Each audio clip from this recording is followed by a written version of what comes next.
University.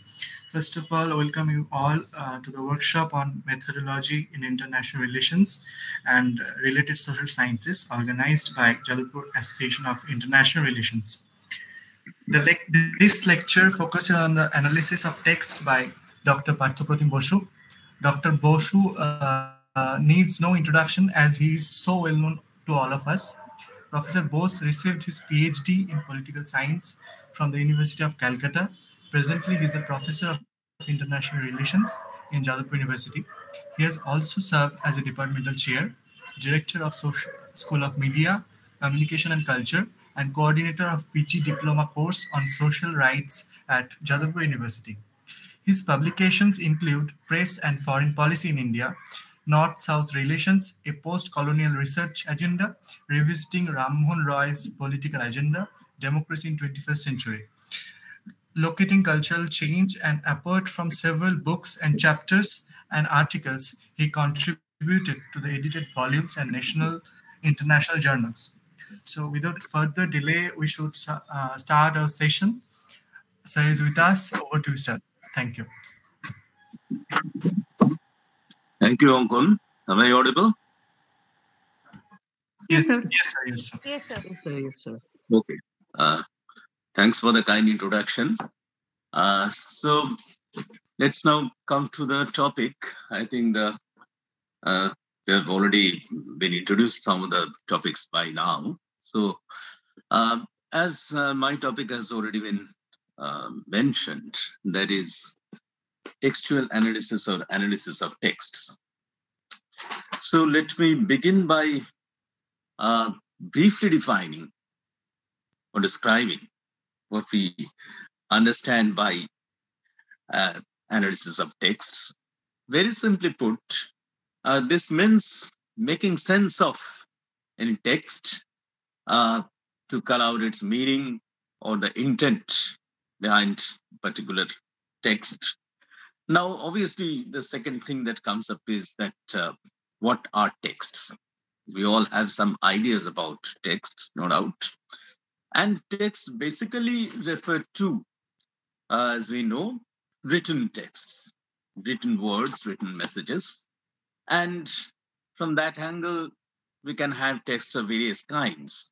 For example, some government report or various administrative records or judicial decisions or, for that matter, election manifestos or political speeches. So this is one kind of text, one set of text we can call this official text. On the other hand, there's a second set of texts which could be called cultural texts. Most popular example could be newspaper reports and other kinds of articles, editorials, letters to the editors. This also could be included under this head. But going beyond this, we can also talk about some personal texts. For example, people writing letters to others, compilation of letters, memoirs of various administrators or politicians, or diaries maintained by various important influential peoples. So these are different examples of texts where we basically understand by text some written records, written texts. We shall soon come to a different kind of understanding of texts, which goes beyond written texts. But before that, let me come to another issue, that why you are putting giving importance to studying texts. As students of social science, as students of political science, or international relations for that matter, why should we be putting attaching importance to studying texts? Now, the basic, simple answer once again is that texts represent a form of communication. And if you take politics, for example, communication plays a very important role. Communication plays a very important role in politics.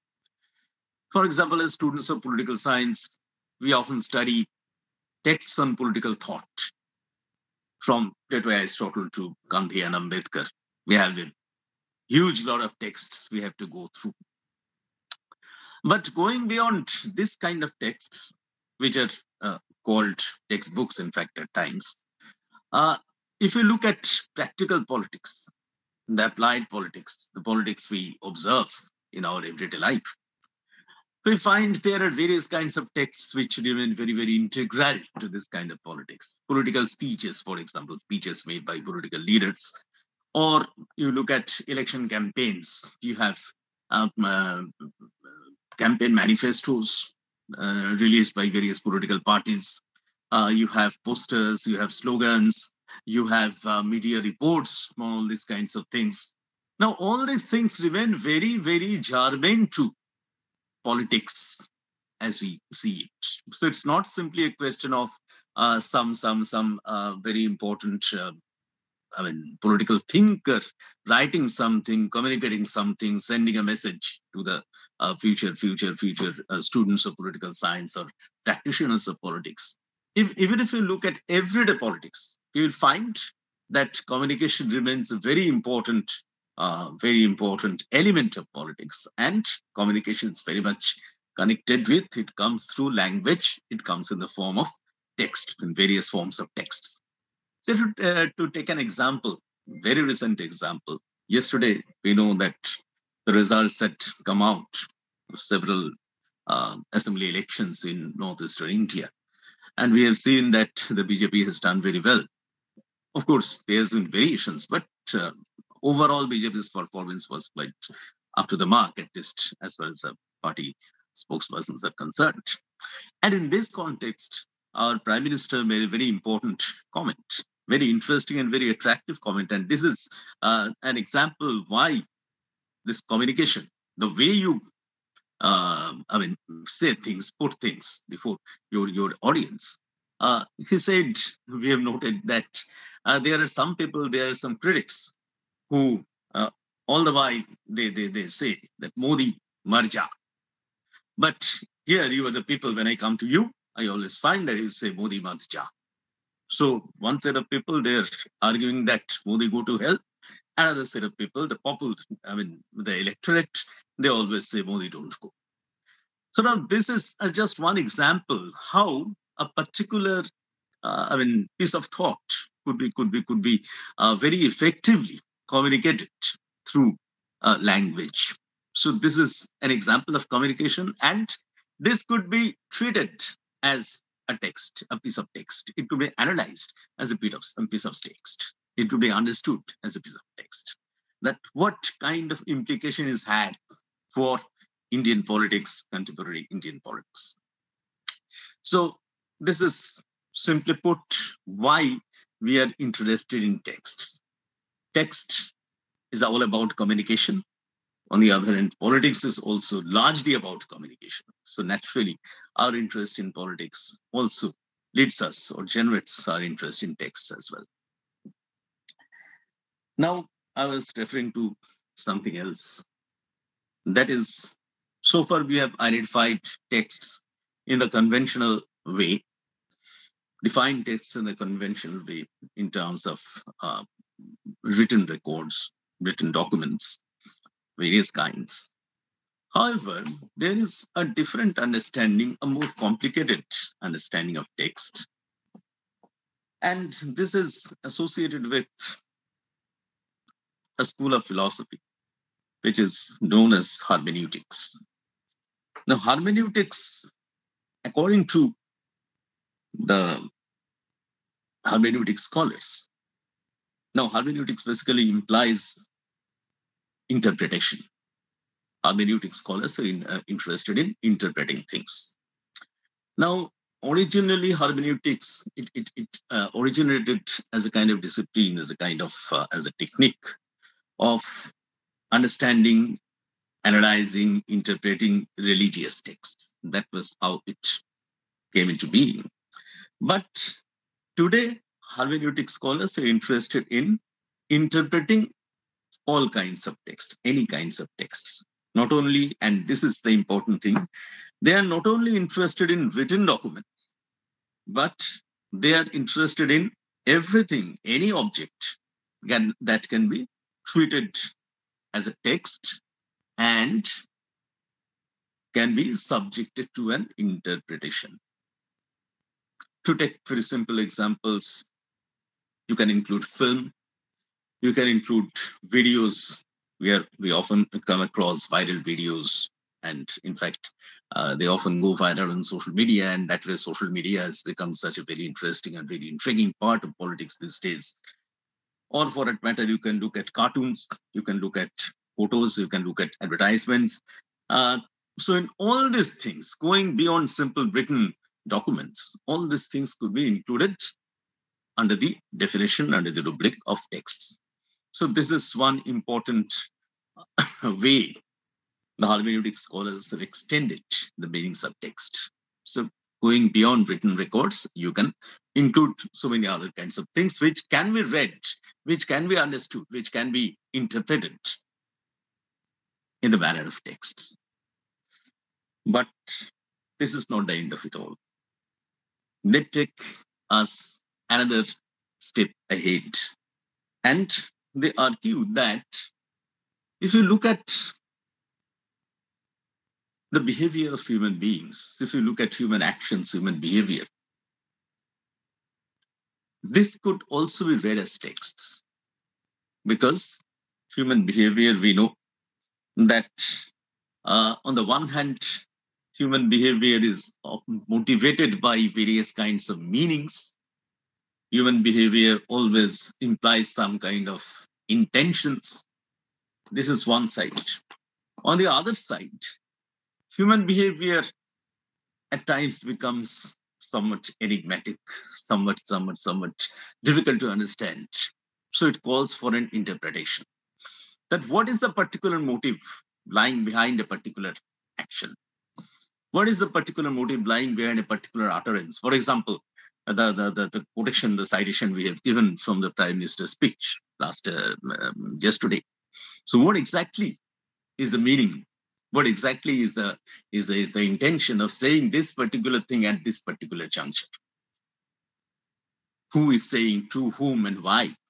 This becomes a very important issue. And this is reading a human action, human behavior as text.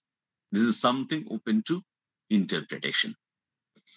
So last but not the least, if we accept that, then we find that the entire game of politics out there can very well be read as a kind of text. In fact, a famous philosopher, Charles Taylor, he will tell you that any field of study, could be understood as this kind of textual interpretation. So we often we often come across titles of various seminars and conferences. Earlier, it was like this: that's revisiting such and such things, revisiting, suppose, Ramon Roy's political thought. But now it is being replaced by something else: rereading, and it's not simply Ramon Roy's political thought. You can try to read and reread the entire body of activities Ramon Roy got involved in. Ramon Roy, or anybody and everybody, any influential figure involved in. So to summarize, we started out with a very limited definition of text, very conventional definition of text as a body of words, kind of a message contained in words, written texts. But from there, we introduced the idea of hermeneutic, and we try to argue that whatever is going on around you, whatever you find somewhat difficult to understand, and yet disturbing, it intriguing, you want to understand its meaning, it can be treated as a kind of text, in the sense that it calls for some kind of interpretation. The last thing of my introductory part, that is, these two understandings of text, one a conventional, a more objective kind of understanding, text as written text, and the other more unconventional, text having a wider meaning. These two meanings, these two understandings of texts actually given rise to two different techniques of analysis. In fact, there are so many different techniques of textual analysis. We cannot go into all of them within this limited time. But let me introduce, actually, I'll be dealing with two such techniques. One is called content analysis, another is called discourse analysis. And the first one is a quantitative type of analysis, and the second one is a more qualitative type of analysis. Now, you must be having some understanding of the distinction between quantitative and qualitative. And this distinction is often put forward in different language as well. A more scientific, more objective kind of analysis, and a more less objective, or rather more subjective kind of analysis. Now, this distinction can be traced to the difference between two basic schools of thought, or two basic perspectives on research techniques. One is called the positivism, rather positivistic techniques, and the other is called, we have already introduced the term hermeneutic. This is also contrasted with positivism, or it is also called interpretivism, where interpretation is highlighted. Now, basically, the distinction is like this, that the positivists think that whatever you study, that is objective reality, something lying out there, something existing independent of our consciousness. Whether we are conscious about these things or not, these things exist irrespective of our understanding, irrespective of our responses, irrespective of our consciousness. And suppose the tree that is standing outside your window. This is one very simple example of this objective reality. And you can gather knowledge about it through observation, through experience, and also find out the causes of why it exists, how it came into existence, or why it exists, how it exists, this kind of things. On the other hand, as far as interpretive is concerned, they argue that there is nothing called objective reality. Whatever lies out there is kind of a creation of human mind, human consciousness. So even if you talk about a tree, with which we are very, very familiar in our everyday life from our very childhood, even a tree is a construction of the human mind. To put it very bluntly, if we called a tree, instead of calling a tree, if we called it a mountain, what would have been a difference? Because a mountain is something which is a creation of human mind, a particular thing which is conceptualized and called mountain. It's given a name, it's called mountain. And tree is another example, another particular thing which is conceptualized, visualized, conceptualized, given a particular name, it's called a tree. But the point is, it looks oversimplified, but the point is that whether it's a tree or whether it's a mountain, until and unless a human being studies it, observes it, gives it a name, and calls it either a tree or a mountain, it cannot come into existence. So in that way, whatever reality we're talking about, whatever reality exists before your eyes, in the ultimate analysis, it's a creation of human mind. So that's why it's always important to find out the trajectories of human mind, human intentions. So that is why interpretation becomes so important. Anyway, we should not prolong this part of our discourse. The point is that the two kinds of analysis we're going to talk about. On the one hand, there is a more quantitatively inclined content analysis, which emphasizes more on counting numbers and all these kind of things, as we shall see. And on the other hand, there is discourse analysis, which is more qualitatively, subjectively, and quantitatively inclined. So we shall very briefly next introduce these two kinds of things before you, two kinds of analysis before you. So to begin with content analysis. Content analysis, of course, very simply put, once again, it's a technique for analyzing contents of text, contents of various communications. And in that sense, in a very simple sense, whenever we read something, try to summarize it, try to paraphrase it, or quote something from it, it amounts to a kind of content analysis. That is, there is a full text, and then I am trying to reduce this text.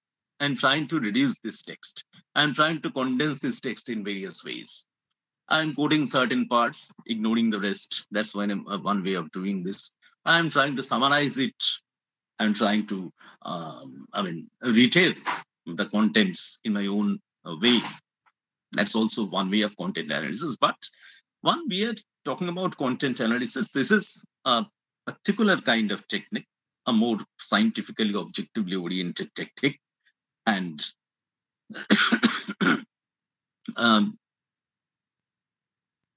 the next thing we want to describe is the various steps involved in these techniques. But before that, let me point out that content analysis also has a qualitative dimension, a qualitative variant.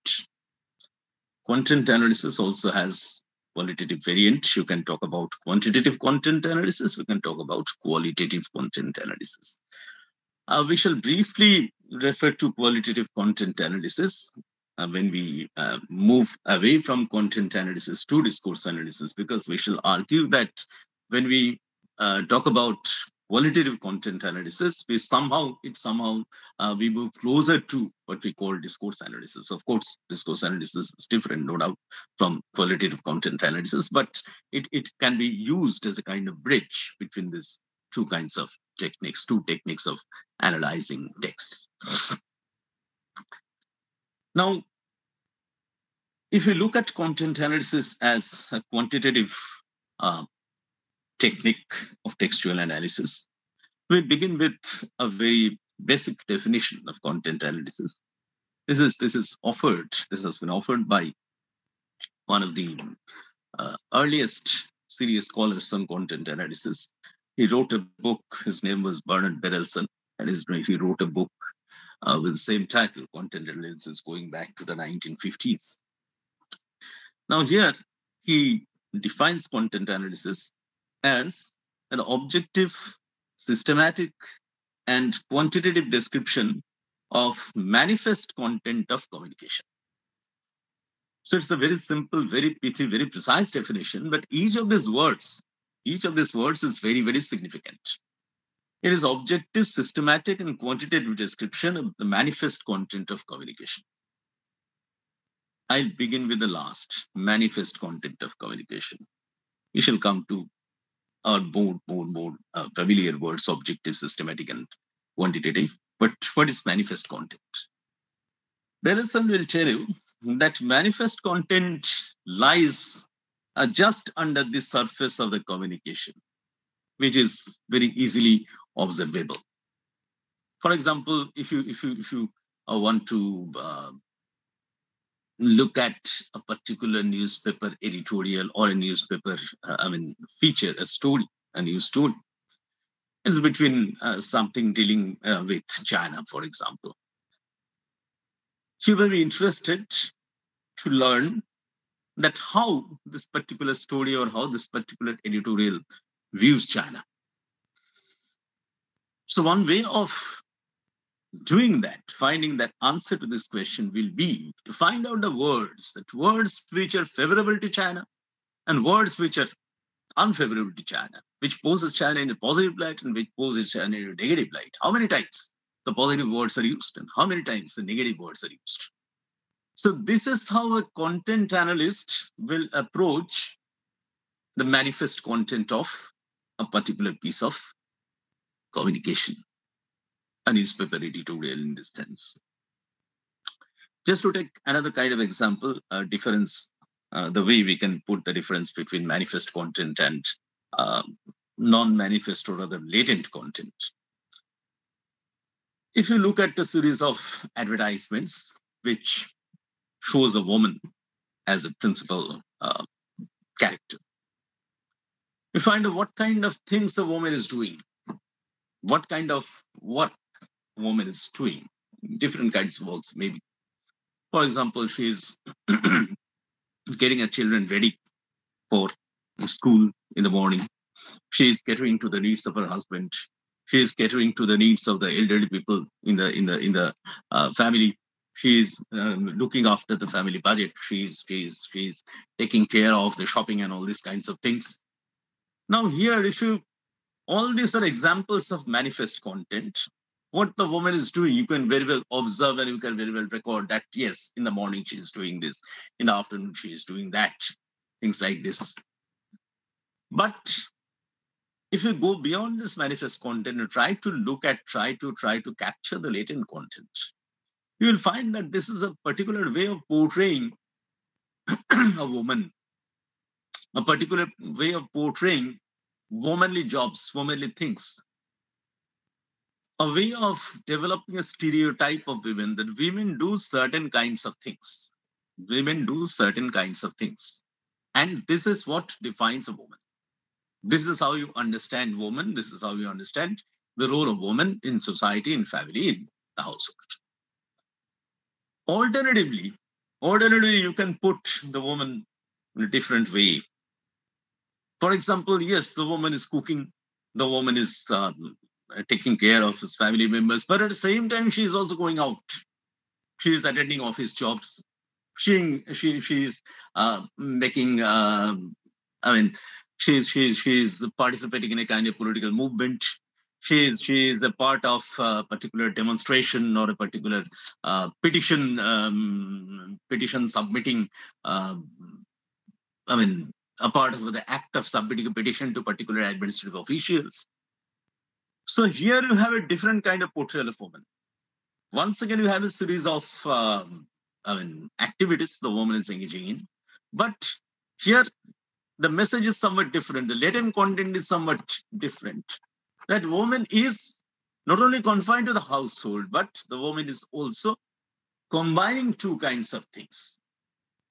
Certain duties inside the family, but at the same time, she also has a place, she also has a role outside the family as well, in the wider public sphere, in the wider public domain as well. So this is the second kind of understanding, question of latent content. That is, woman is not confined to the household. She manages both the household as well as the outside world. And finally, you can have a third kind of portrayal. But now we often hear the term breaking the glass ceiling. So woman is not only the kind of thing, not only doing the kind of things we have already referred to. In fact, women had been doing this kind of things for quite several decades now. But now the woman is doing certain kinds of things which were not really conceived of very womanly kind of jobs. A woman astronaut, for example, a woman army officer, for example. If this series of pictures are shown to you, then this leads to this manifest contents, this manifest pictures. This lead to another kind of latent content, another kind of understanding of the woman's role. That is, woman is finally very much, she is attending the kind of roles which were at one point of time reserved only for the men. So this is basically the distinction between the manifest content and latent content. That on the one hand, you are being introduced to a series of activities, a number of activities a man or a woman is performing. This is what your manifest content, what you see on the surface. On the other hand, there's some hidden meanings. there are some underlying meanings, and this is your latent content. Now, the point is that as far as the content analysts are concerned, and I emphasize the quantitative content analysts are concerned, they are more interested in this manifest content. And obviously, I must point out in the same breath that when you come to study discourse analysis, we will find that these people, these analysts, are more interested in the latent content. That is what goes on under the apparent portrayal, the pictures that moves before your eyes, what you are actually introduced to. There is something, a hidden layer behind that. And the discourse analysts will try to try to capture those dimensions of the content of a communication. Now, we shall come to that in a moment. But before that, as I was telling you, that as far as quantitative content analysis is concerned, it involves certain steps. Now, obviously, I'm sure whether you have already been introduced, you've already been, these things have already been explained to you, that any research, whenever you begin a research, you have to begin with certain steps. You have to follow certain steps. Now, the first step is that you have to raise some research questions. You have to raise some research questions. For example, we have been giving this example of women's role in society. Now, this is, as we know, it's a very popular, now this women's role is explored from the perspective of various disciplines, not only political science, but sociology and history and economics. So this is a very popular theme of research. So your research questions, if you just take it very simply once again, that in your research questions or research interest is in the changing role of women. This could be a research question or research theme or basic area of interest of your research. Now, the next step is that you have to develop some hypothesis. You need not necessarily develop a hypothesis, but when you talk about a hypothesis, this is a very important part of what we called the positivistic, objective kind of research. And basically, a hypothesis means that you are progressing with some basic assumptions, some basic answer to your research question. Suppose we can say that women's role is confined to the household. This could be your hypothesis. It may be correct, it may be incorrect, whatever, but your task is that through your research, you will find out whether this statement is correct or incorrect. So this is your basic hypothesis.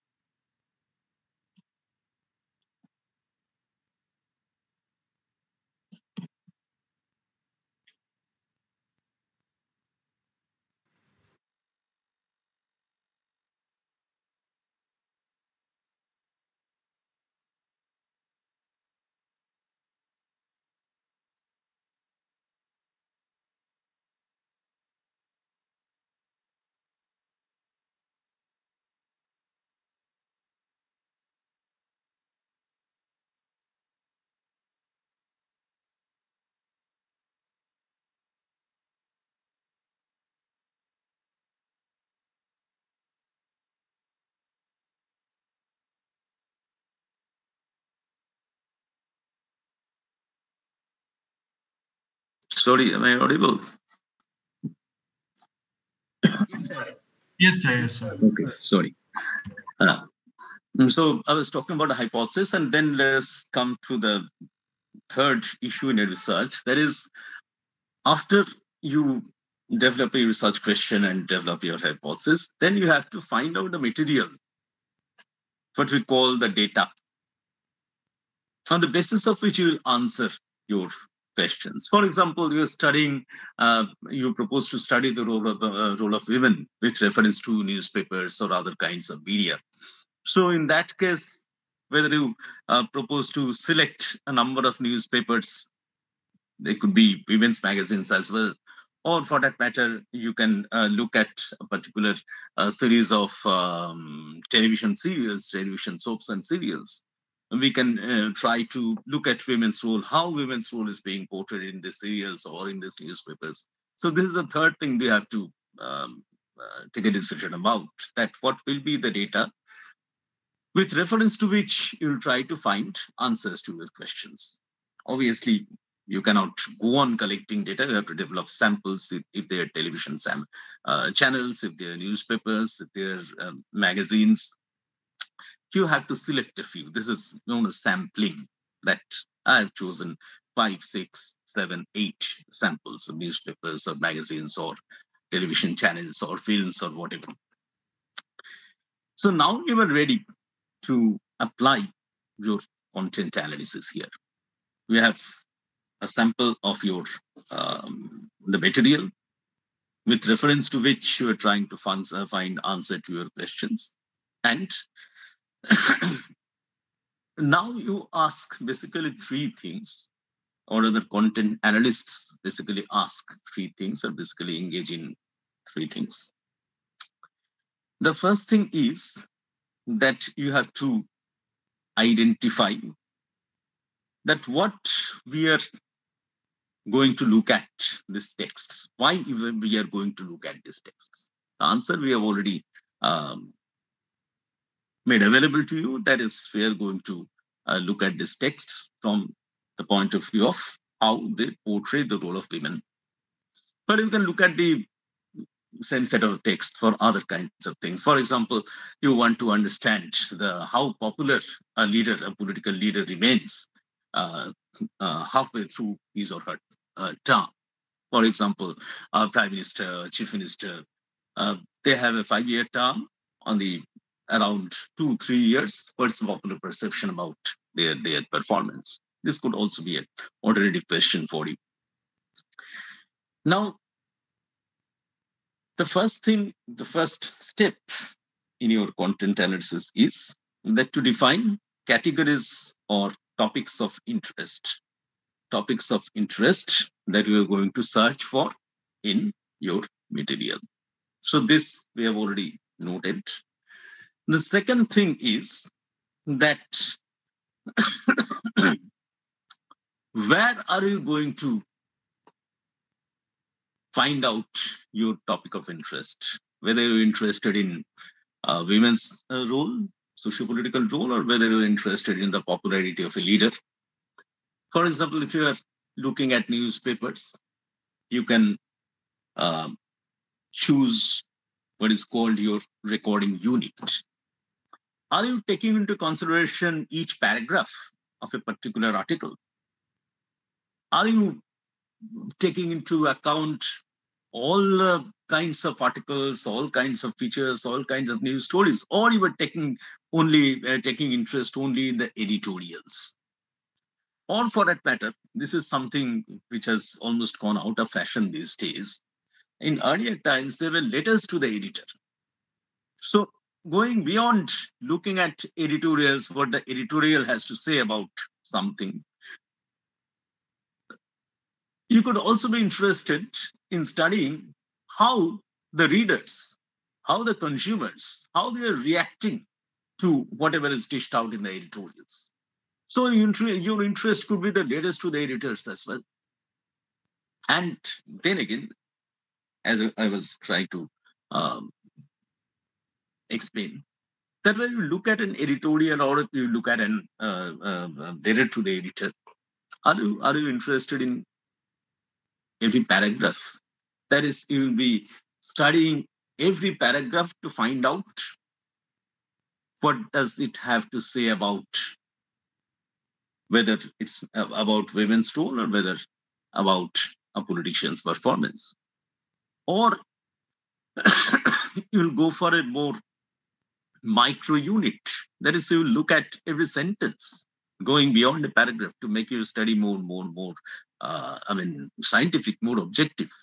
Going beyond a paragraph, you can look at each and every sentence content in a particular piece, an editorial or whatever. Or we'll be simply looking at the entire editorial, or whether you'll be interested in the theme you have identified. You'll be only looking at the theme, how that particular theme is being addressed in a particular piece of editorial or related to the editor or a news story or whatever. So this is the second thing. This is called a recording unit. Recording unit. That is, you are trying to find out references to women's role or popularity of a political leader within this recording unit. It may be a sentence, maybe a word as well, maybe a paragraph, maybe the entire editorial. So this is the second important thing, as far as second important step of your content analysis. And the third and final thing is to find out, this is the most important perhaps, here what is known as coding. That you have identified each and every paragraph of an editorial, and now your final thing is to find out how many times it refers to women, women's activities, women's role in society.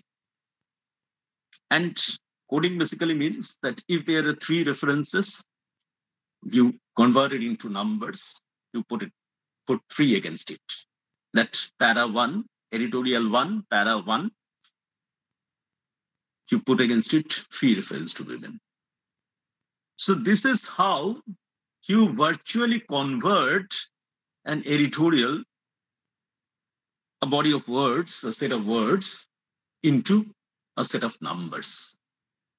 So it is not simply, this is how it is different from simply summarizing certain things. Summarizing is more subjective. Summarizing is more subjective. I read the entire thing, and then whatever I remember, whatever I consider significant, I put that into paper. But the kind of technique I'm trying to suggest, that's content analysis. Here, you are doing the same thing. What the particular piece of editorial says about women, but here you are doing it in a much more objective, much more systematic way. And more importantly, most importantly perhaps, you are trying to convert it into numbers, 3 references, 5 references, 0 references. And then you try to focus on what kind of references they are, how women are being described. And we can also have an evaluative dimension in your study, that whether these references are positive references or negative references. But before doing that, what you have to identify is in very great detail, in great minute detail, that a particular editorial has so many references, maybe 16 references to women's roles. So first to identify those 16 sentences or words or themes or whatever, and then you try to proceed further about the contents of those descriptions. So this is what takes you back to Berelson's definition. That is, content analysis is an objective, systematic, and quantitative description of manifest content of communication. So here you have all these elements present: objective, systematic, description of manifest content. Now, this is quantitative content analysis. And quantitative content analysis has certain advantages. Now, these advantages can be described only in comparison with other kinds of techniques of research, other techniques of research. For example, as we know that survey and interview, these are very popular ways of doing research, popular techniques of research. Now, what do you do when you conduct a survey or interview? You basically interact with people. Now, there are some problems with interacting with people. Yes, By talking to people, you can have a wealth of data. You can derive a wealth of data from them, no doubt, various points of views and all these kinds of things. But the most important, most problematic thing is whether they will at all give you the interview. This is a basic thing.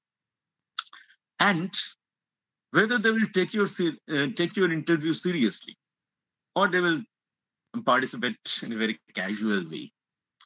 Whether they will actually share, actually speak their mind, or whether they will try to satisfy you the way they feel that you will be satisfied. They will try to give this kind of answers. So these are the problems. These are the problems of uh, collecting data by speaking to people. This is a very powerful method, very powerful technique of data collection, no doubt, but there are problems. And the most important of all, as you mentioned, they might think that you are invading their privacy. You are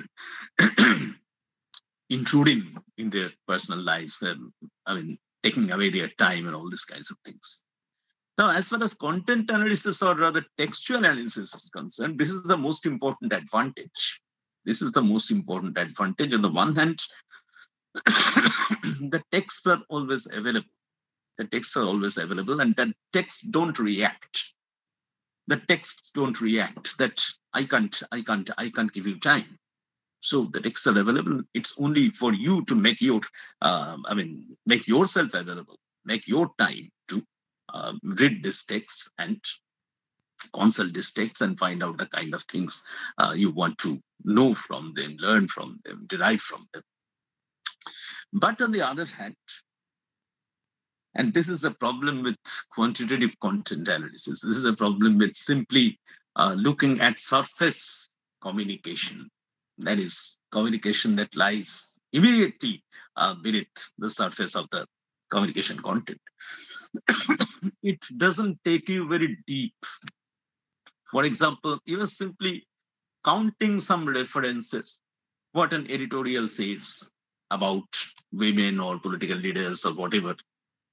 But you are not taking into account the background, the context. In what context? In what context particular things are being said? You're simply looking at the editorial, you're simply analyzing, you're simply counting the number of times certain references to women are made, and you are on that basis, you are trying to arrive at certain conclusions, descriptive conclusions, that yes, they are saying such and such things about women. They are describing women in such and such terms. But for example,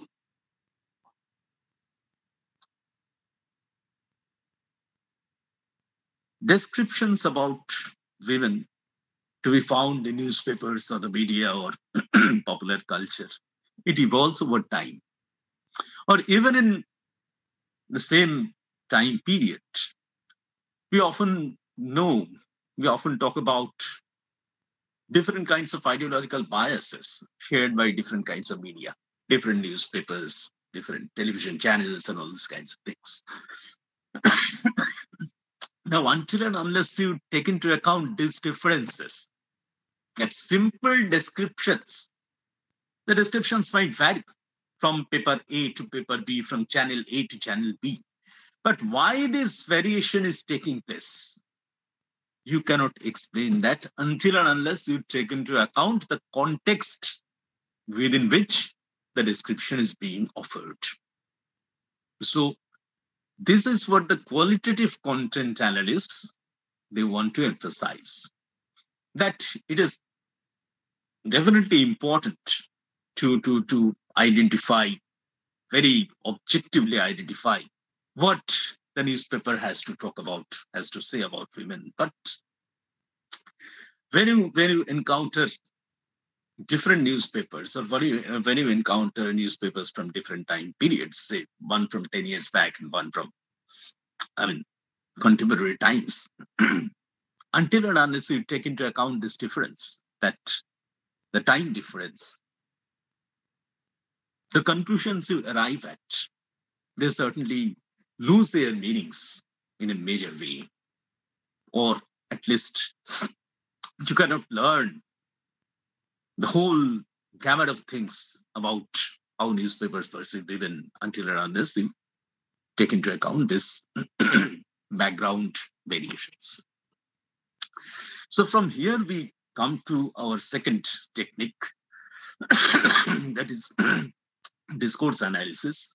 So if we try to summarize the critic of quantitative content analysis by qualitative content analysis, the basic we can very simply put it like this, that quantitative content analysis, they are simply scratching the surface.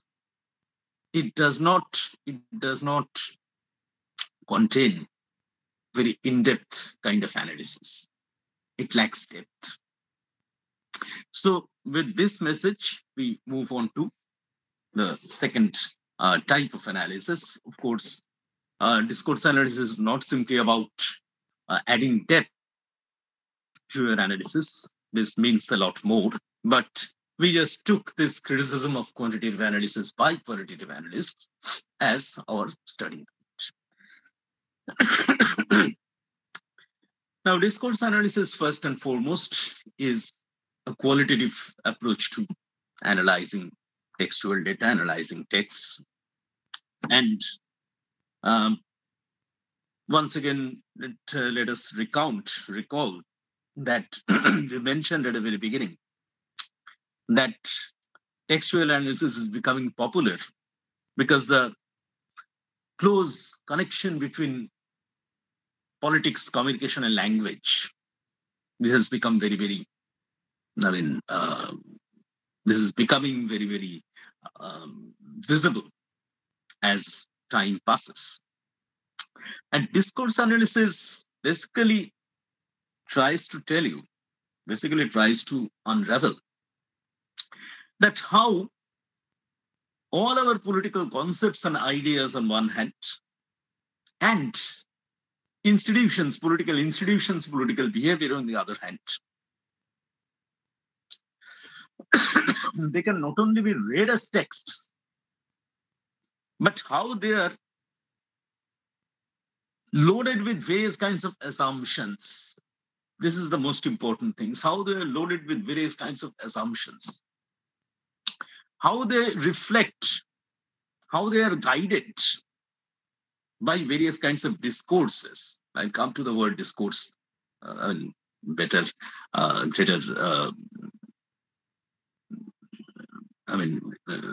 more detailed description of the term discourse in a minute. But the point is that all our political ideas and institutions, they are loaded with assumptions. Assumptions about what? Assumptions about our society or politics, and how we internalize these assumptions, how we function on the basis of these assumptions. Just to take an example, that when we vote for a particular political party, now we often get introduced to its ideology through the ideology or program, we can say, through the speeches or through the explanations given by its leaders. Now, there are some political parties who will try to argue that we support capitalism. And you see, capitalism is the best form of best model of economic development, best form of economy, and they will try to argue why it is so. So by listening to one such political leader or political commentator for that matter, you will develop certain kinds of assumptions regarding economy, regarding capitalist political economy. And similarly, you can listen to another political party, another political leader, or a political commentator who will argue that he says socialism is the best model. Socialism is the ideal model. And once again, he will put into your head, or she will put into your head certain ideas that why socialism is best.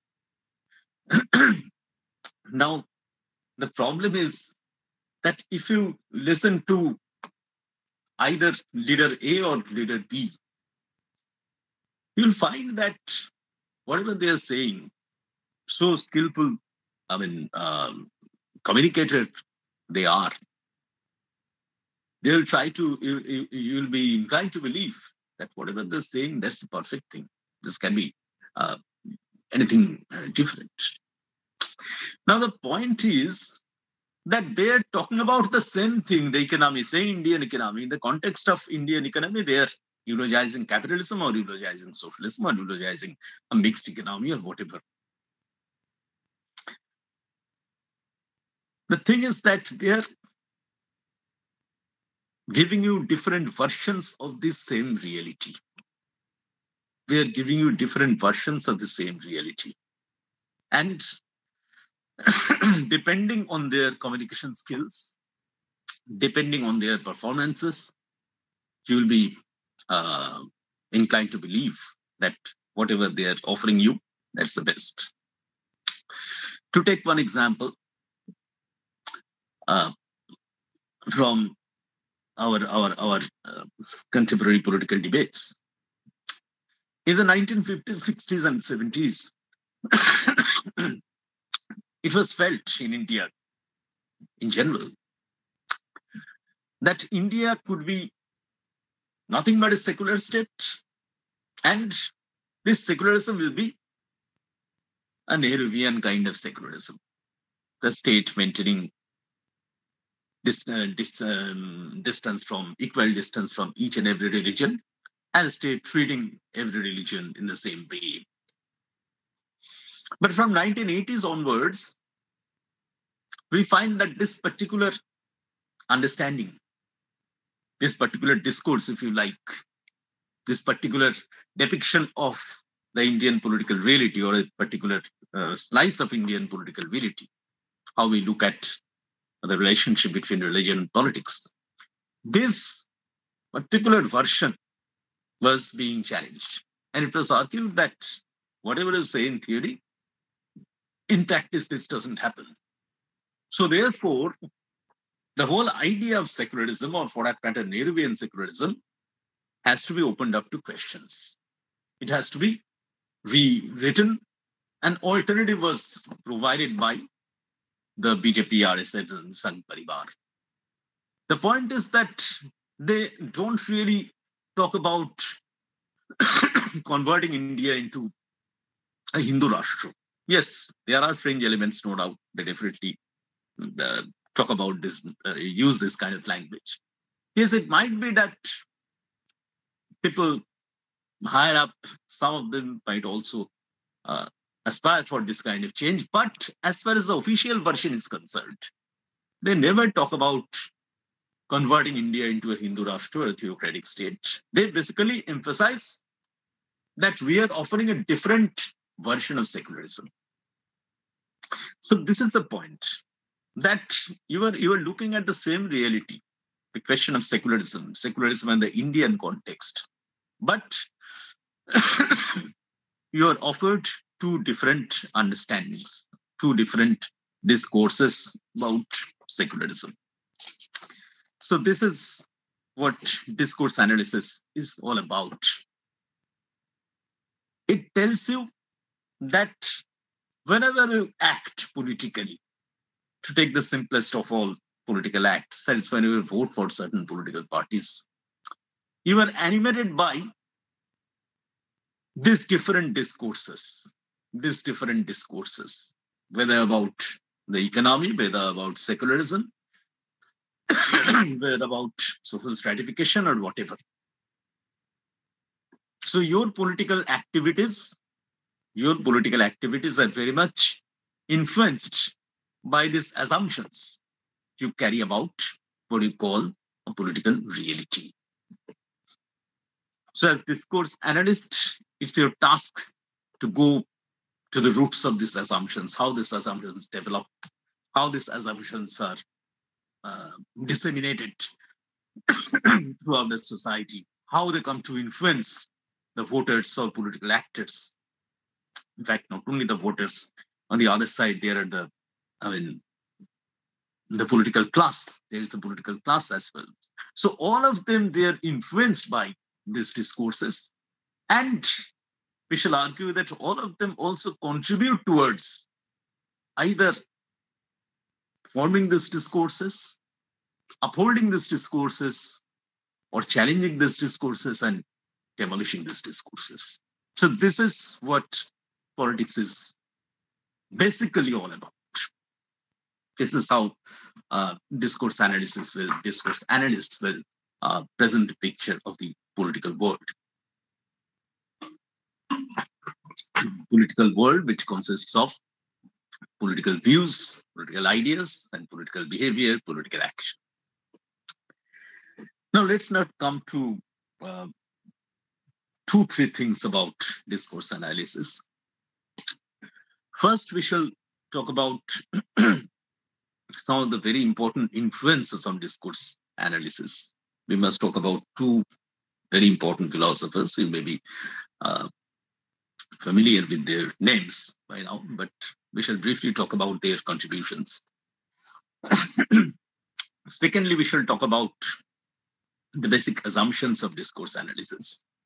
And thirdly, we shall talk about how you do discourse analysis, the steps in discourse analysis. The first thing is that the intellectual influences on discourse analysis have been manifold. The sources have been many, no doubt. But we shall basically be talking about 2 philosophers. One is Wittgenstein, a linguistic philosopher, and Michel Foucault. It's very difficult.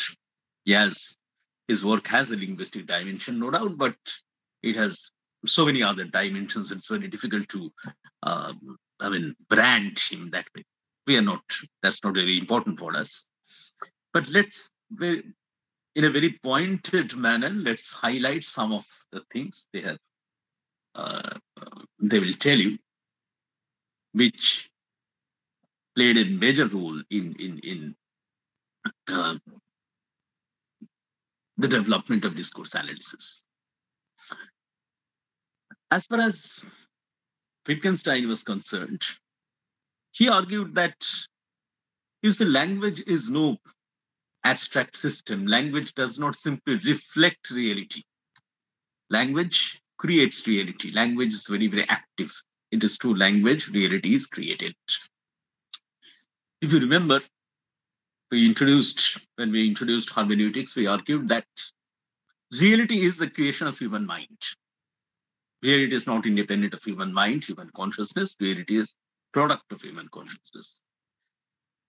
Now, Wittgenstein tells you the same thing in a more precise way, that it is language which mediates between reality and human consciousness. Human beings create the reality by using language. So this is one very important point that we have to keep in mind as far as the birth of discourse analysis is concerned. Wittgenstein will tell you that language, in fact, brings things into being. Let us go back to the very simplified kind of example we gave between tree and mountain. But this carries some significance here, that it is a use of human language. It's the use of language that something becomes popular as a tree, and something becomes popular as mountain. So you can substitute something else for tree and mountain, and you can simply say, for example, that the Nehruvian secularism and the BJP style more positive secularism, both are created through language games, different kinds of language games played by, although we are attributing it to Nehru, for example, it's not simply a brainwave of Nehru himself. For example, there were other philosophers, Gandhi, for example, Rabindranath Tagore, for example, they also contributed towards developing this particular very into secularism, particular understanding of secularism. So in this way, the language they used, the way they communicated the idea of secularism, this ultimately went on to develop this particular conceptualization of secularism. So this is important. This is what Wittgenstein is telling, that language brings into being certain things. On the other hand, Foucault will tell you another very important thing. Foucault more or less accepts Wittgenstein's point that the very creative role of language, creating language, bringing things into existence, not simply reflecting or representing something.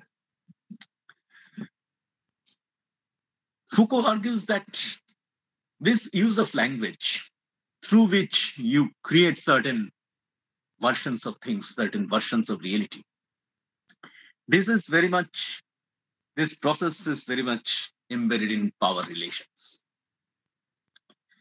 Foucault will tell you that if you take certain examples, the idea of citizen, the idea of consumer, the idea of worker, the idea of patient, you will find they are all set in a patterned relationship, citizen vis-a-vis the state, consumer vis-a-vis the supplier, worker vis-a-vis the employer, patient vis-a-vis the doctor. Now, all these simple instances, all these simple descriptions, they imply a kind of power relationship. So you cannot understand the consumer or the patient in isolation until and unless you, first of all, place them against the supplier or the doctor. And second, you understand that this is a relationship of domination, subordination. The doctor, for example, remains at a higher pedestal compared to the patient. And the second thing that Foucault argues is that it is always, it ultimately, what we call the discourse analysis, that all our activities are influenced by certain discourses which are already there. What we are supposed to do is to perform our activities, whether to vote for a certain party or whether to participate in a political demonstration or whether to join meeting against the Russia-Ukraine war. We do all these things animated by certain discourses. So Foucault ultimately tells you that it means that when we talk about human agency, that human beings individuals taking their decisions in a very rational way, considering different kinds of alternatives, or considering what the consequences of my action will be. Foucault tells you that in a discourse-dominated world, there is very little space left for exercise of this kind of human agency. Almost the role of the individual as a free agent, this is pushed to a vanishing point. So from here we come to the basic assumptions of discourse analysis. We'll find that they reflect, they reproduce the ideas of both these philosophers, Wittgenstein and Foucault, to a large extent, but let us put it in a more systematic way. The first and foremost assumption is that all objects in this world, social, political, economic world, all objects and all actions are meaningful. All objects and all actions are meaningful. For example, we have seen recently that Rahul Gandhi undertook a Bharat Jodo Yatra. I did not elaborate on it. We have read about it. We have seen about it on the television screens. But simultaneously, we have seen that during the same time, several elections were taking place in different parts of India. Earlier, there were elections in Gujarat when the Bharat Jodo Yatra was in full cry. Or there were elections in several northeastern states, Meghalaya, for example, or Nagaland, for example, or Tripura, for example. The same leader who had walked miles after miles, kilometers after kilometers, connecting with the people, carrying his message to the people, he is not interested in communicating with the people when it comes to this election bound states. He is not interested in communicating to the electorate. Now, the discourse analyst will tell you both these things. So if we take the two things together, there must be some meaning. Now, this meaning you can seek in Rahul Gandhi's personality. This meaning you can seek in his political strategy. This meaning you can seek in terms of his position as a leader within his own political party. He calls the shots, but he's not the top boss that we have seen. But the point is that somehow or other, you have to interpret, you have to find an interpretation, find an understanding of these actions. These actions cannot be, these actions are not lacking in meaning. So this is the first and foremost things. The first and foremost assumption of discourse analysis. The second assumption is that meanings are created through discourses. Meanings are created through discourses.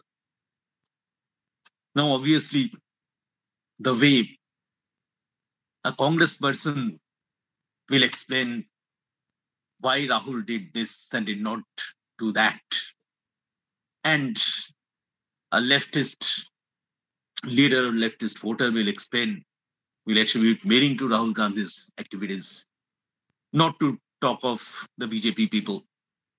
Now, obviously, these different understandings, these different ways of finding meanings or attributing meanings to Rahul Gandhi's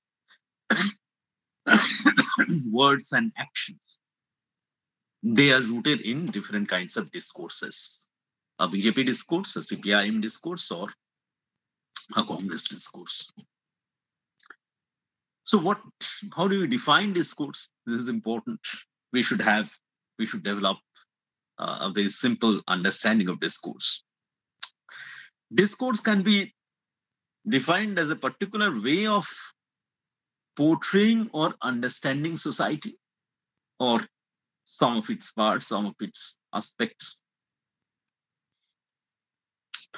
They refer to a body of ideas, a body of concepts, a body of categories through which meanings are sought to be created, through which meanings are sought to be attributed to various social objects. So, through these meanings, through these discourses, the world becomes real. World becomes real for you. The reality is created for you. So this is the second assumption of discourse analysis. The third thing is, obviously the question will arise that who creates discourses?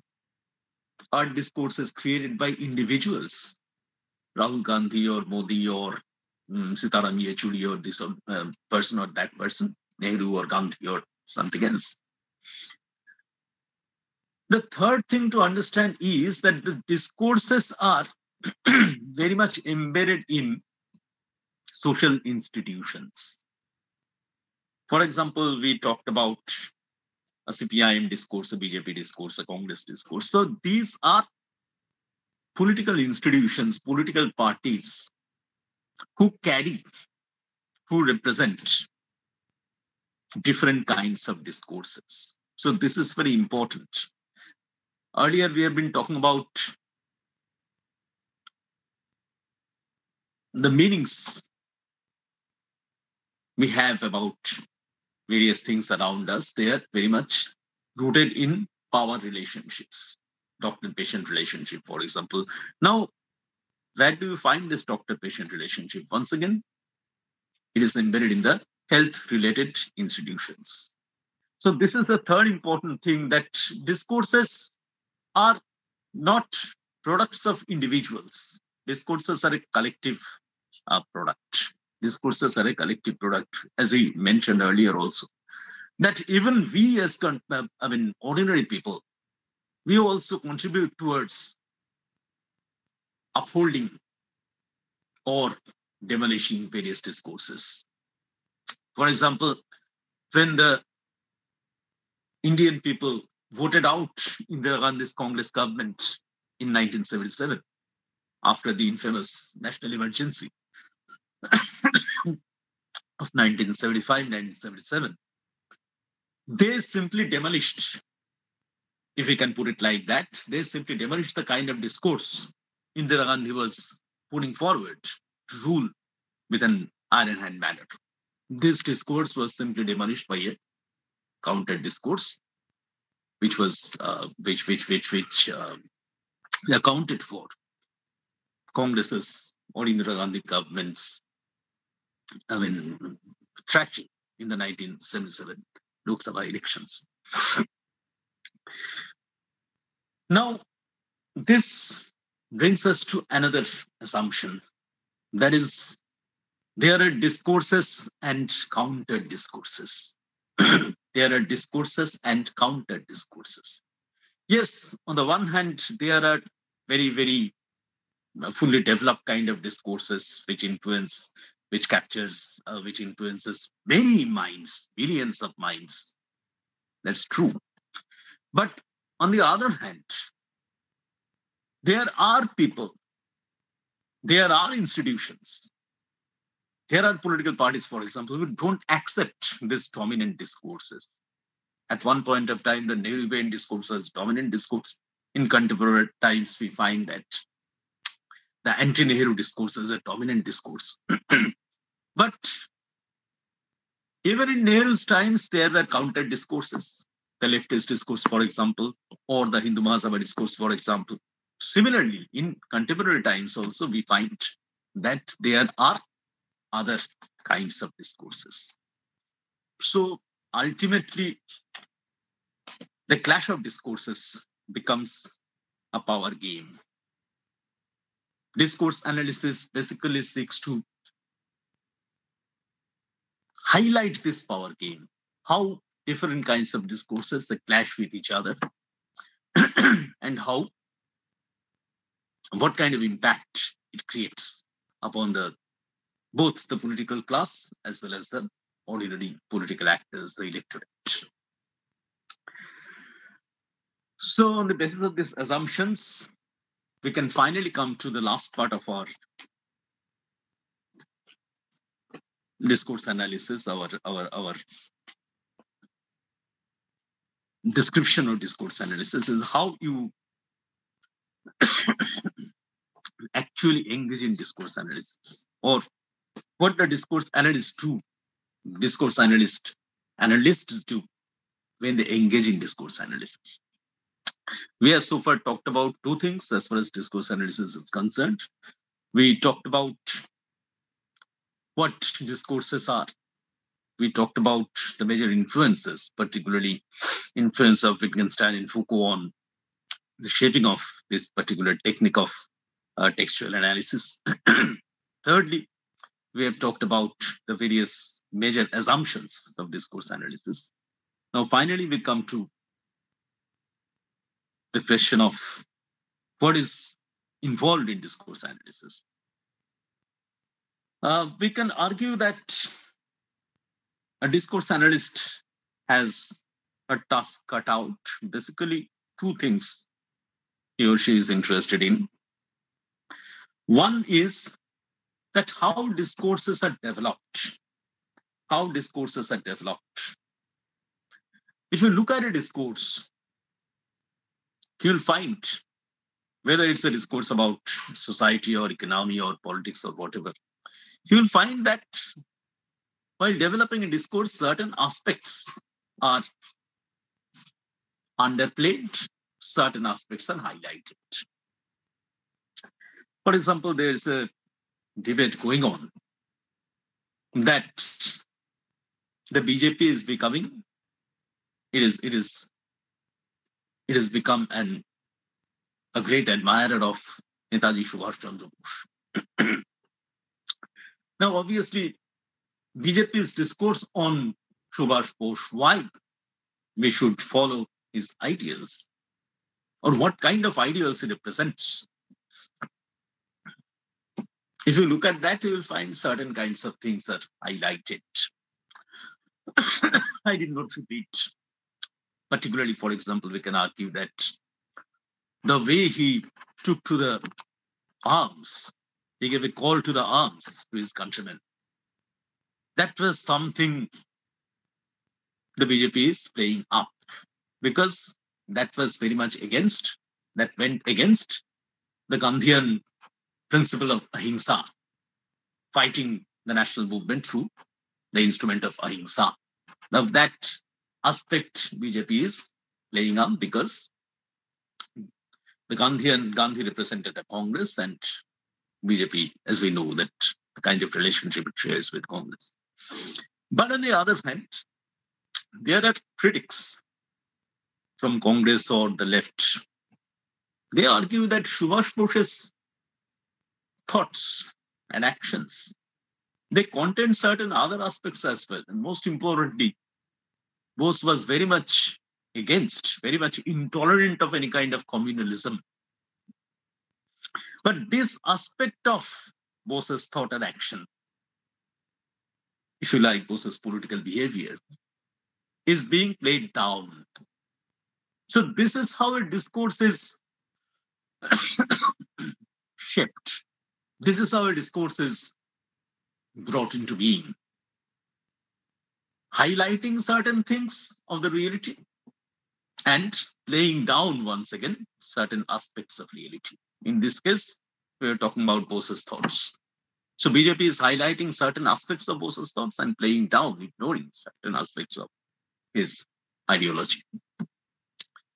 So the discourse analyst's first task is this: to analyze the discourse, analyze various discourses, how the discourse is being created, which aspects of reality are included in it, which aspects of reality are excluded.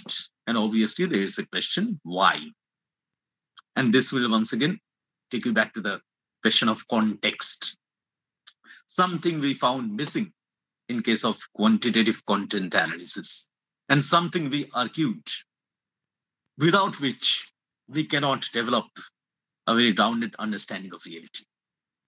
So here, it's not enough to describe what are the basic elements of a discourse, which elements are included, which elements have been omitted.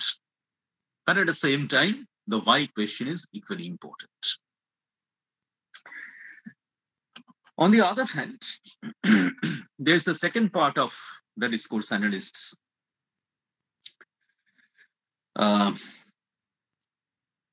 task is that how this discourse is popularized, how this discourse is disseminated, how this discourse, in fact, becomes a matter of common sense. Because we have seen that, we have mentioned earlier that when we engage in political action, different kinds of discourses remain at play at the back of our mind. Now, how that I become captured by a particular discourse, So this is the second thing the discourse analyst is like to do, is supposed to find out. Now,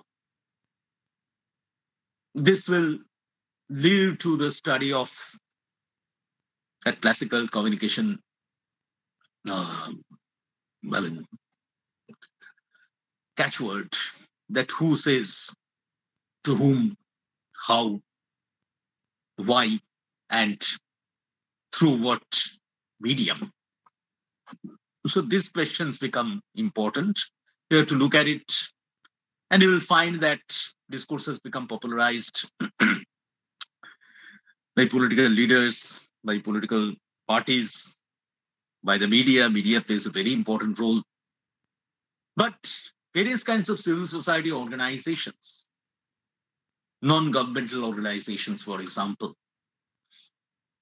even schools and universities, even the educational curricula, discourses could be popularized through all these ways.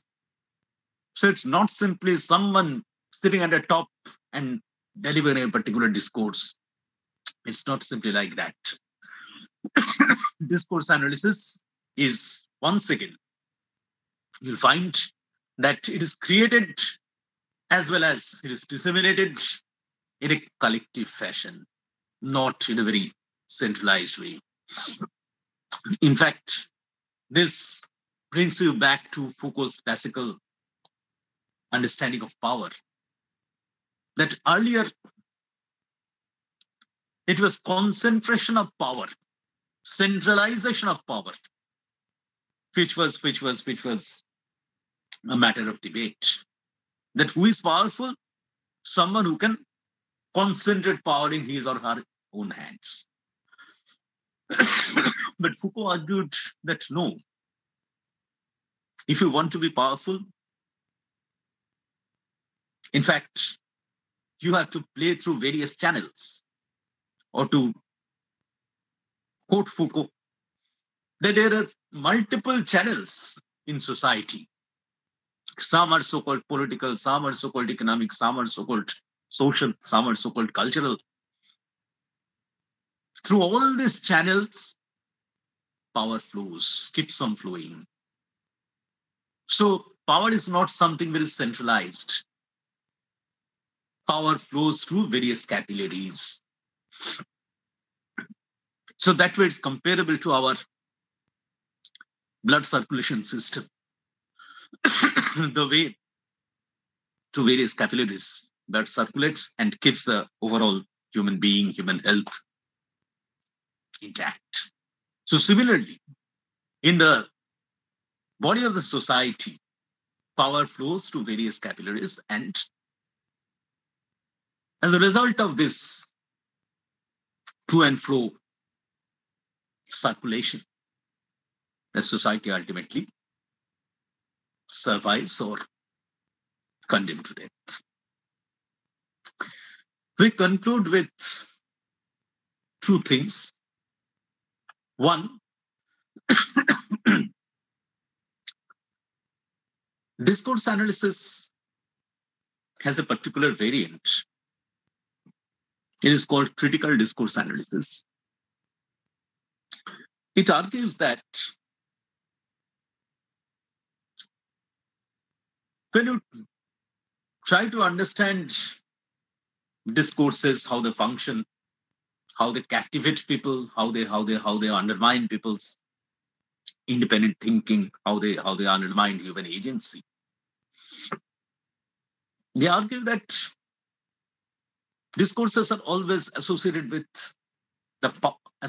power and the powerful. So it's a task of the discourse analysts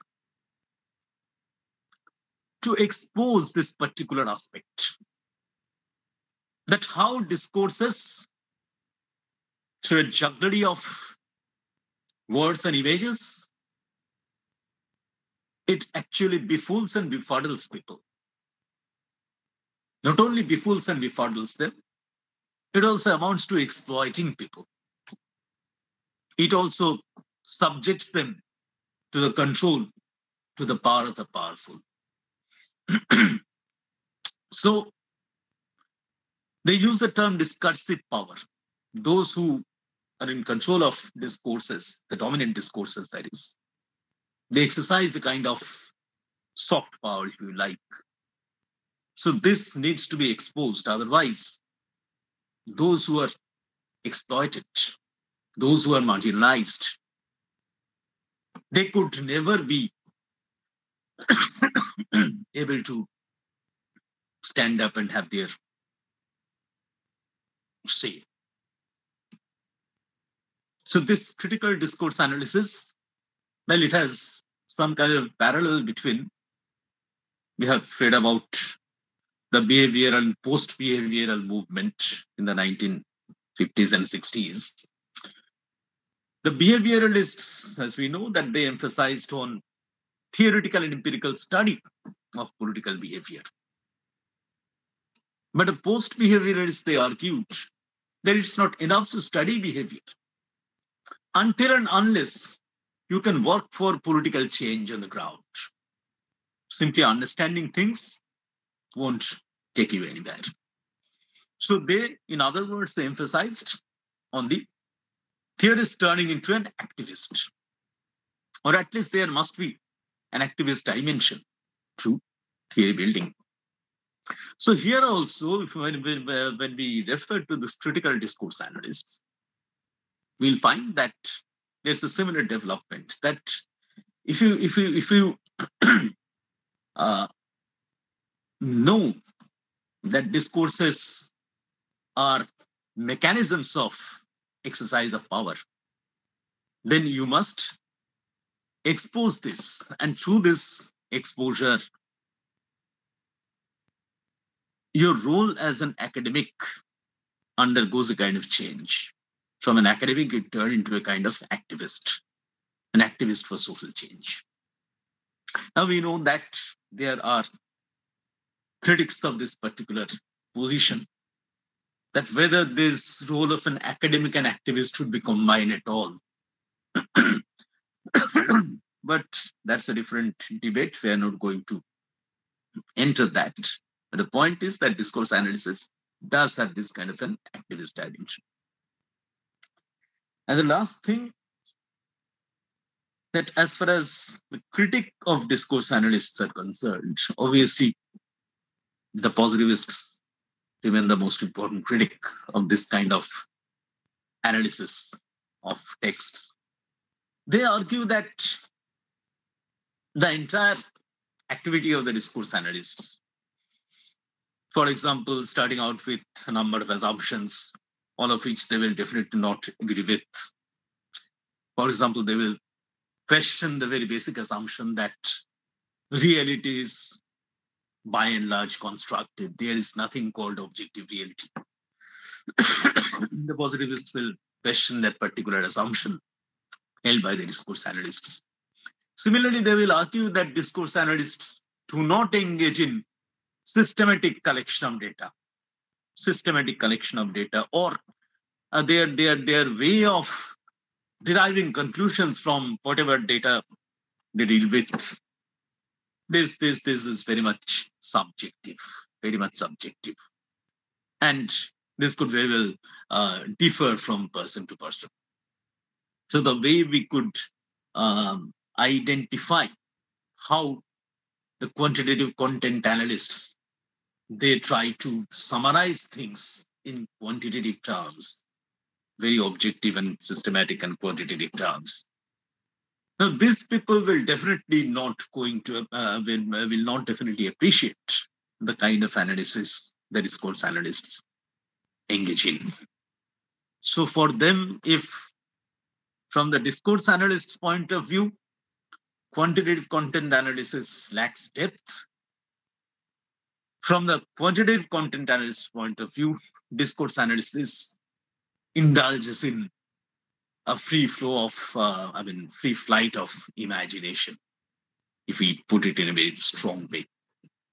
With that, we come to a conclusion. Let's just recall, we started by defining text, then we pointed towards two different ways of understanding or analyzing texts. Then we looked at content analysis first as a quantitative way of analyzing texts. And then finally, we talked about discourse analysis, a qualitative approach to textual analysis. So with that, my deliberation comes to an end. Thank you so much.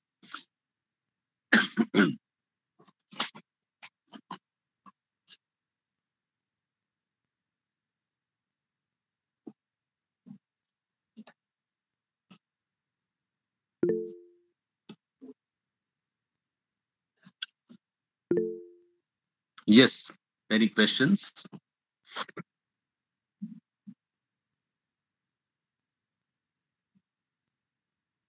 Yes. Mhm.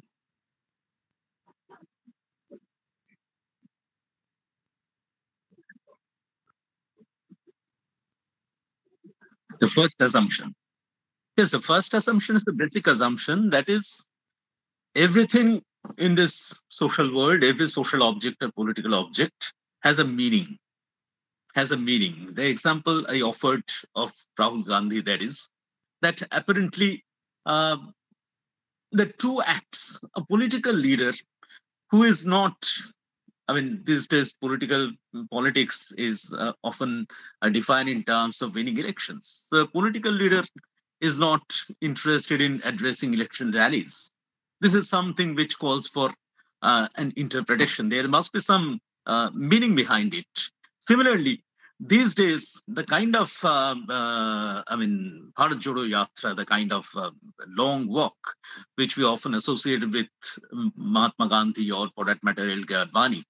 Now, these things are not very, very, very commonplace things. They don't happen any day and every day.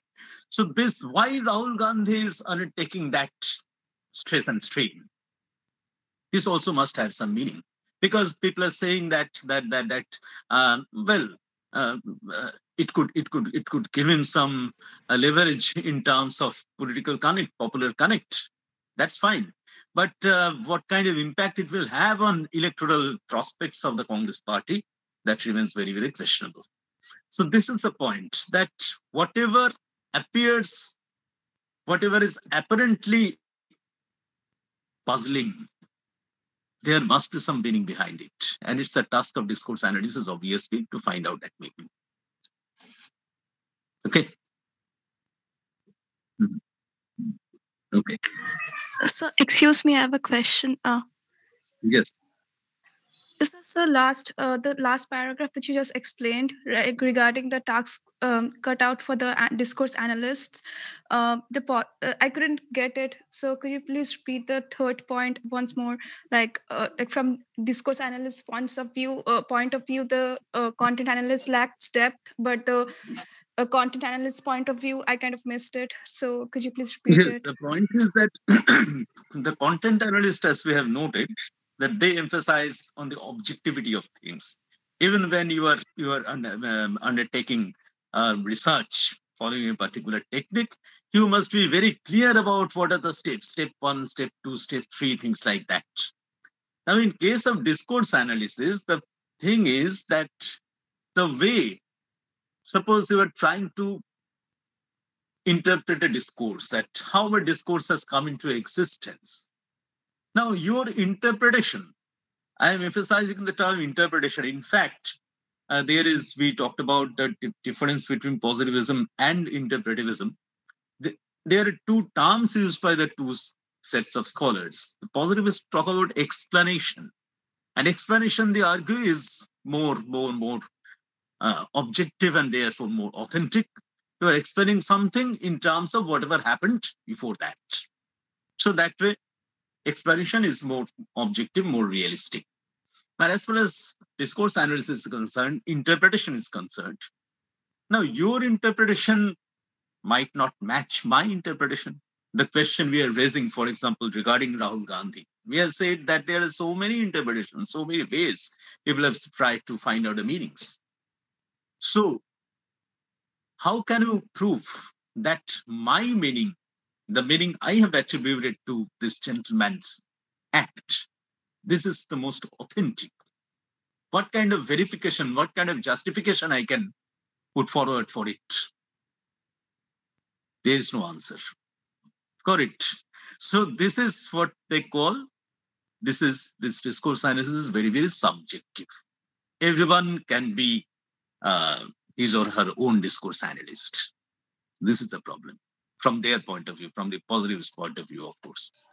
The alternative point of view could be that whether positivism is the only way or the most effective way of studying politics or society as such, that questions still remains. Okay. Thank you, sir. Mhm.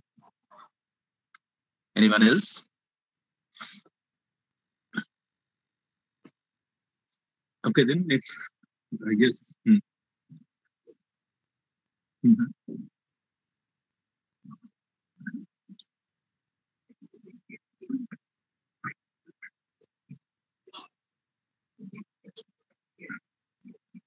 Yes.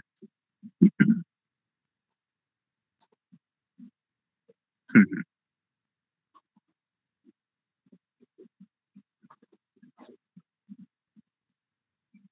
Mhm.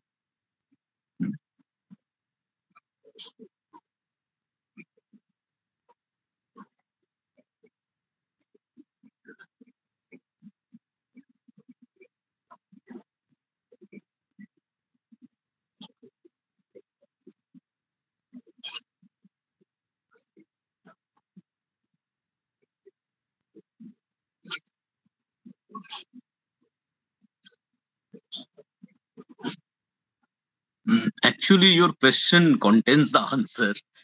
In fact, if I go back to my response to the previous respondent, that is, I was arguing that whether positivism is the best way to study politics, positivist method is the best way to study politics, that remains questionable very much. So ultimately, at the end of the day, we must try to combine these two methods. Each has its pluses, each has its minuses. And if we look at them closely, we'll find the pluses of one is the minus of the other. And if you look at the election studies, yes, they definitely deal with deal with huge volumes of data, no doubt about that. But at the same time, they try to place those data, not only finding out, not only describing uh, which party got how many seats, how many more from last year's, what are the, how far the swing has been. These are quantitative things. These are important. This gives you certain very important indications about the things that are going on. But at the same time, you have to put these things in perspective. You have to put these things in perspective. And if you look at the other side of this election studies, there is always an attempt to explain the meanings or understand the meanings or attribute meanings to how particular political leaders, particular political party, why they campaigned in a certain way, why they played up certain things in a particular election, for example, which they did not refer to in the earlier elections. Similarly, they can exercise their minds in the same way as far as the people's verdict is concerned, the way they are thinking. So ultimately, you have to combine both the quantitative content analysis, or basically this kind of quantitative techniques. They have their advantage, definitely. They have their value, definitely. But until and unless these facts and figures are placed in the backdrop, the wider backdrop of political developments or social developments, you cannot develop a very, very, very rounded understanding of things. Hmm. So is that all? Okay. Thank you. Sir, hello. Yes. Yes. Yes, sir. Yes. I have a question related to international Mhm. politics. So, Right. there is one stream of thought which says that China's rise will not be peaceful, and Mhm. then there is another stream of thought which says that when China is rising, it will help the world to rise, and the world's rise will also affect China. So, are Mhm. these also the part of the discourses? Yes, actually, you see, there are two statements. Okay, there are two statements, not really contradictory statements, not Yes. really, I mean, one is countering the other, but these statements are based on certain assumptions. These Yes. statements are based on certain justification. Now, these justifications are important. Okay. Whenever you are moving from a plain and simple fact to justifying this, defending this, you are entering in the era of qualitative analysis. Okay. Okay. Yes. So this is the thing I was trying to emphasize, that you can make a statement, then you try to develop a defense. There could Yes. be different kinds of defense, different ways of defense. So that way, a subjective element enters there. But at the same time, without this kind of justification or defense, without this kind of awareness of understanding it, simple statements of facts cannot take you very far. Okay. Yes, sir. Yes. Thank you. Mhm.